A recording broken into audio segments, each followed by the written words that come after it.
샬롬, 하나님과 동행하는 새벽기도회 달라스 임마누엘 교회 권성철 목사입니다.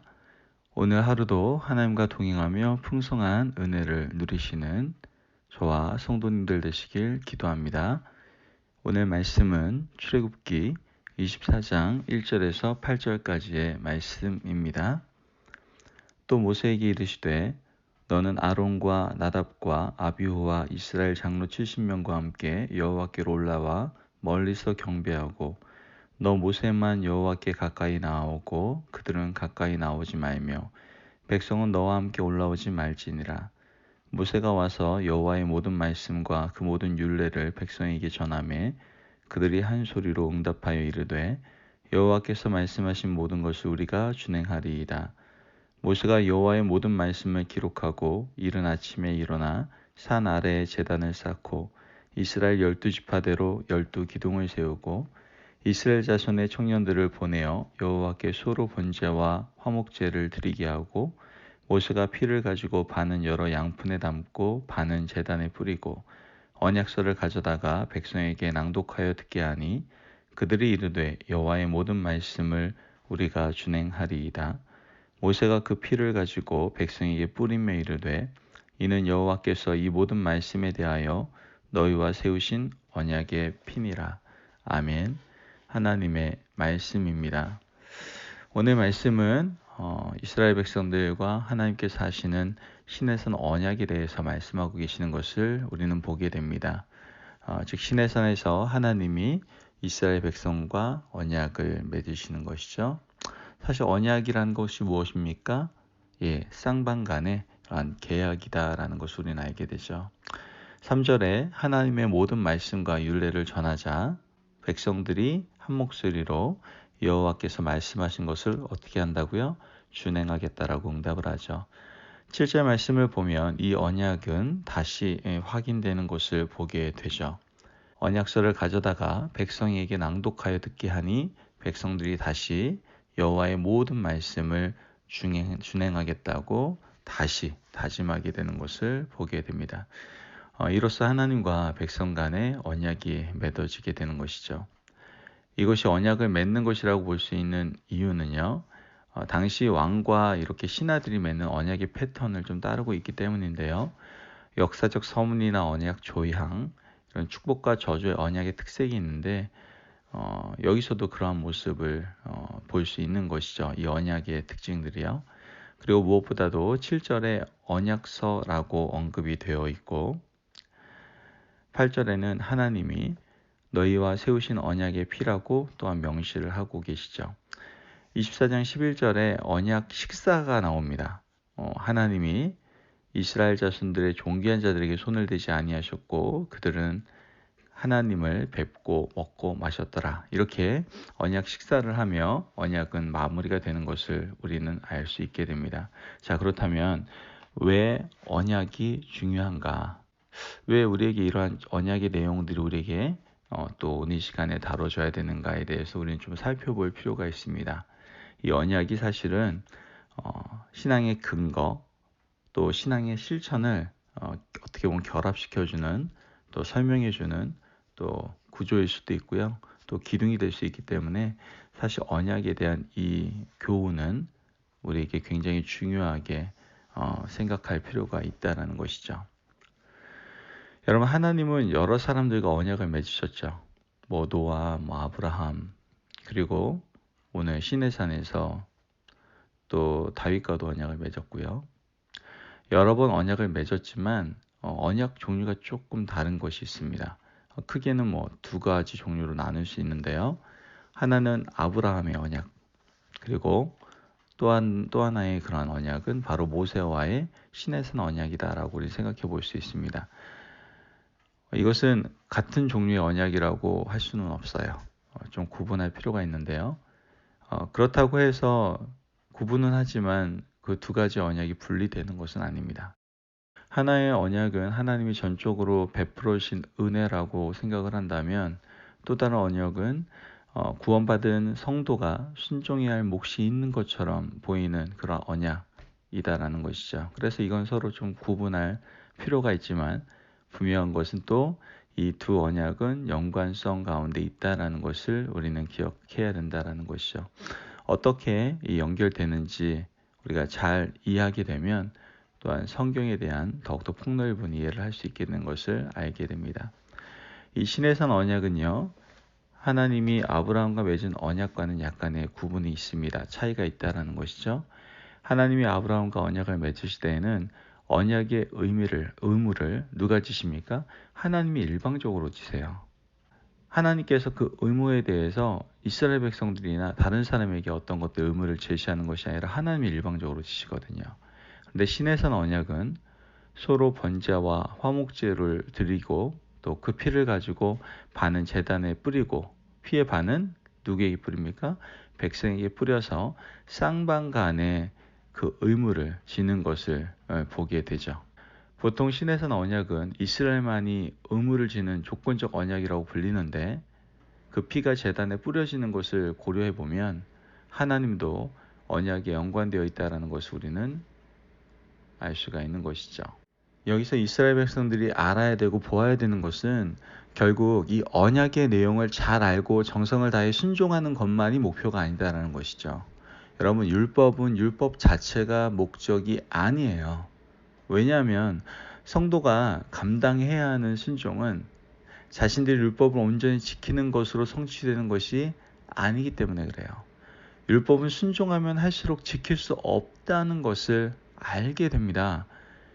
이 간격을 모두가 알지만 누구나 압니다. 여러분, 율법 완전히 지킬 수 있습니까? 못 지키잖아요. 이걸 알고 있습니다. 그렇지만 서로 말을 하지 않기에 온전히 지킬 수 있다고 여기고 하지 못하는 것을 숨기는 것이죠. 다 순종하는 채 하면서 말이죠. 양심의 소리를 외면한 채 외식하며 살아가게 되는 것이죠. 오히려 그 율법의 올무에 묶여서 오히려 더 악을 향해서 가게 되는 것을 보게 됩니다. 여러분, 율법은 하나의 방편이에요. 이 말은 율법을 통해 결국 보아야 될 것이 있는데 무엇입니까? 바로 그리스도를 보아야 된다는 것을 말씀하고 있는 거예요. 율법을 통해 결국 그리스도를 보아야 모든 것이 제대로 성취될 수 있다는 것을 말씀해주고 있는 것이죠. 사람들은 하나님과 맺은 언약을 따라 율법을 온전히 순종할 수 없기에 희생제사 제도가 언약에 포함되어 있다는 것을 알 수 있죠. 이 순종은 이스라엘 백성들이 감당할 수 있는 것이 아니라 예수 그리스도의 철저한 순종에 의해서 성취될 수 있다라는 거예요. 아멘. 율법이 율법을 위한 것이 아니라 율법을 통해서 우리는 예수 그리스도를 보게 되고 그 예수 그리스도의 순종으로 말미암아 우리도 율법에 순종할 수 있다라는 것을 말씀하고 있다라는 것이죠. 예수 그리스도의 이러한 철저한 희생으로 말미암아 애굽에서 구원을 받은 것처럼 그리스도의 철저한 순종에 의해서 성도는 시내산에서 맺은 언약에 순종할 수 있는 하나님의 성도가 될 수 있다는 것을 성경은 분명히 말씀하고 있다는 거예요. 여러분, 그리스도 없이는, 예수님 없이는 이 언약을 지킬 수가 없어요. 이스라엘은 하나님이 말씀하신 율례와 법도를 통해 그리스도를 보아야만 했는데, 그분의 순종을 통해서 율법을 지켜야만 했는데 그 그리스도를 보지 못했다라는 거예요. 주님이 엠마오의 제자들에게 누가복음 24장 44절 말씀에 또 이르시되 내가 너희와 함께 있을 때에 너에게 말한 바 곧 모세의 율법과 선지자의 글과 시편의 나를 가리켜 기록된 모든 것이 이루어져야 하리라 한 말이 이것이라 하시고 라고 언급하시는 걸 보게 됩니다. 모세의 율법에서 주님을 가리켜 기록된 것을 보아야 했는데 그렇게 하지 못했다라는 거예요. 여러분, 그리스도를 볼 줄 아는 것, 모든 상황과 환경 속에서 그리스도가 유일한 답이 되는 것을 보는 것이 여러분들 신앙이고 믿음입니다. 히브리서 12장 1절은 말씀합니다. 믿음의 주요 온전케 하시는 이인 예수를 바라볼 줄 알아라. 바라볼 줄 알아라. 여러분, 이게 신앙이에요. 아브라함은 아들 이삭을 번제로 드리는 과정, 그 과정을 통해서 오실 예수 그리스도를 보게 되죠. 모세는 이스라엘 백성들을 이끌고 다니면서 자신과 같은 선지자를 하나님이 후에 보내주실 것이다 라는 것을 볼 수가 있게 되었습니다.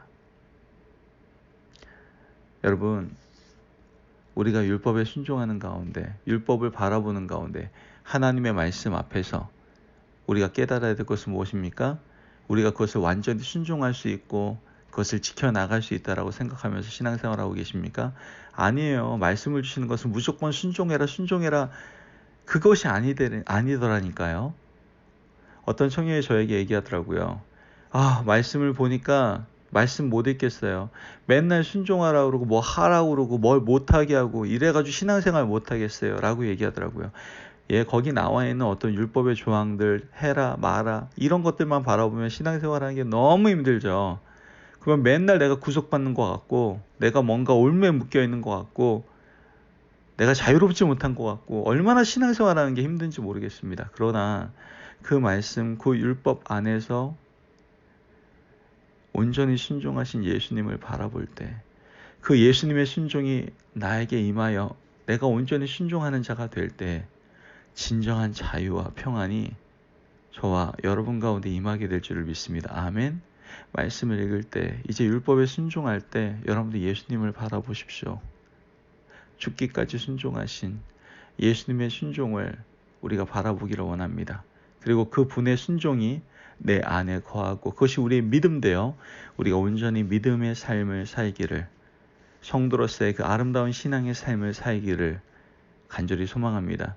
나의 열심과 나의 열정과 그걸 통해서 순종하는 것이 아니라 주님의 순종이 내 안에 임함으로 말미암아 그 순종으로 말미암아 믿음의 삶을 살아가는 저와 여러분이 되어야 될 줄을 믿습니다.